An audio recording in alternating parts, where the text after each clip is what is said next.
kesempatan kali ini saya akan menjelaskan tentang asal-usul makna semboyan Bhinneka Tunggal Ika sebagai modal sosial. Yuk, simak videonya sekarang. Baik, sekarang anak-anak kita masuk ke bagian topik materi. Yang pertama ada asal-usul semboyan Bhinneka Tunggal Ika.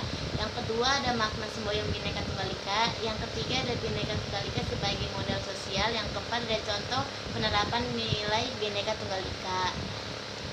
Yang pertama isi materi, yang pertama ada asal-usul semboyan Bhinneka Tunggal Ika. Semboyan ini berasal dari kitab Sutasoma yang ditulis oleh Empu Tantular pada masa Kerajaan Majapahit abad ke-14.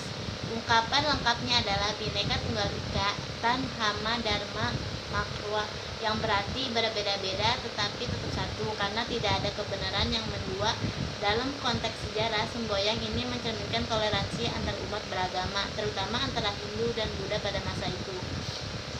Lanjutannya ada yang kedua, makna semboyan Bhinneka Tunggal Ika. Yang pertama ada mengajarkan keberagaman dalam persatuan. Yang kedua mengakui perbedaan suku, agama, budaya, dan adat istiadat sebagian bagian dari kekayaan bangsa. Yang ketiga menekankan pentingnya harmoni di tengah pluralitas masyarakat Indonesia. Yang ketiga ada Bhinneka Tunggal Ika sebagai modal sosial. Modal sosial nilai-nilai atau norma yang menjadi dasar untuk membangun hubungan sosial yang harmonis.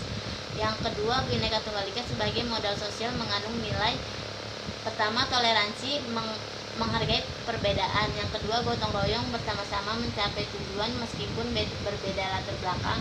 Yang ketiga, persatuan mengutamakan kebersamaan di atas kepentingan individu atau kelompok. Yang keempat, dalam kehidupan bermasyarakat, semboyan ini menjadi panduan untuk mengelola konflik, membangun solidaritas, dan memperkuat koherensi sosial.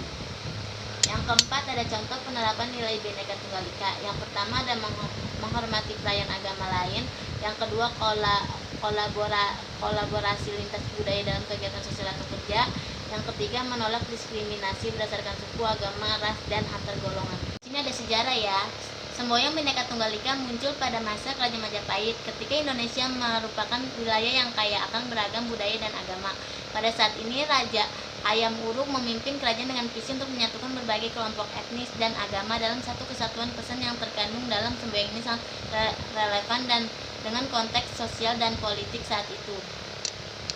Dan di sini ada juga dampak terhadap persatuan dan kesatuan bangsa. Semboyan Bhinneka Tunggal Ika memiliki dampak signifikan terhadap persatuan dan kesatuan bangsa. Dengan mengedepankan nilai-nilai toleransi dan saling menghormati, semboyan ini berfungsi sebagai landasan untuk membangun hubungan harmonis antara warga negara. Hal ini membantu mencegah konflik sosial dan memperkuat solidaritas di antara berbagai kelompok etnis atau agama.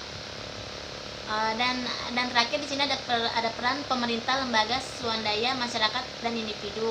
Pemerintahan memiliki tanggung jawab untuk menciptakan kebijakan yang mendukung keberagaman dan persatuan.